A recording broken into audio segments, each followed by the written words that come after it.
Sem športnik. In kaj počnejo športniki? Združujejo ljudi. To je moje poslanstvo. Za aktivni vstop v politiko sem se odločil zaradi stanja v svetu in Sloveniji. Prav zaradi tega, prav zaradi mladih, prav zaradi razdrobljenosti okolja, tako ekološko, gospodarsko, družbeno, želim biti aktivna na političnem parketu. Ker verjamem, da lahko po eni strani svojo na nek način dobronamernostjo in pripadnostjo, po drugi strani pa željo in znanjem pripomorem k temu, da bodo ljudje v volilnem okraju, odkoder sam prihajam, obenem pa tudi v Sloveniji živeli bolje.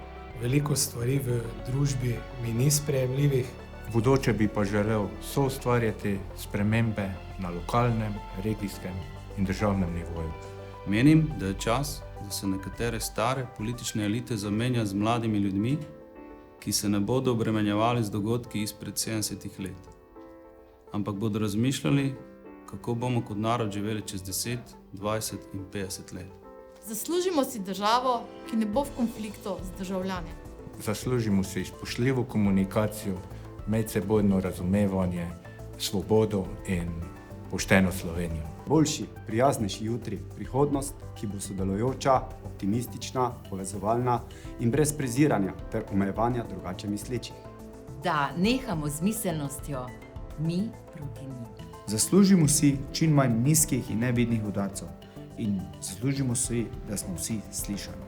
Eno čisto, varno okolje, predvsem pa okolje, v katerem bo lahko vsak od nas izpopolnil in zasledoval svoje zasebne in karierne cilje.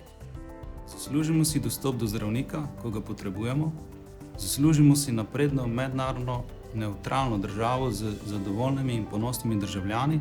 Zaslužimo si dobro družbeno klimo, ne pa družbo, v kateri prednjači nestrpnost, žalitve, sovraštvo.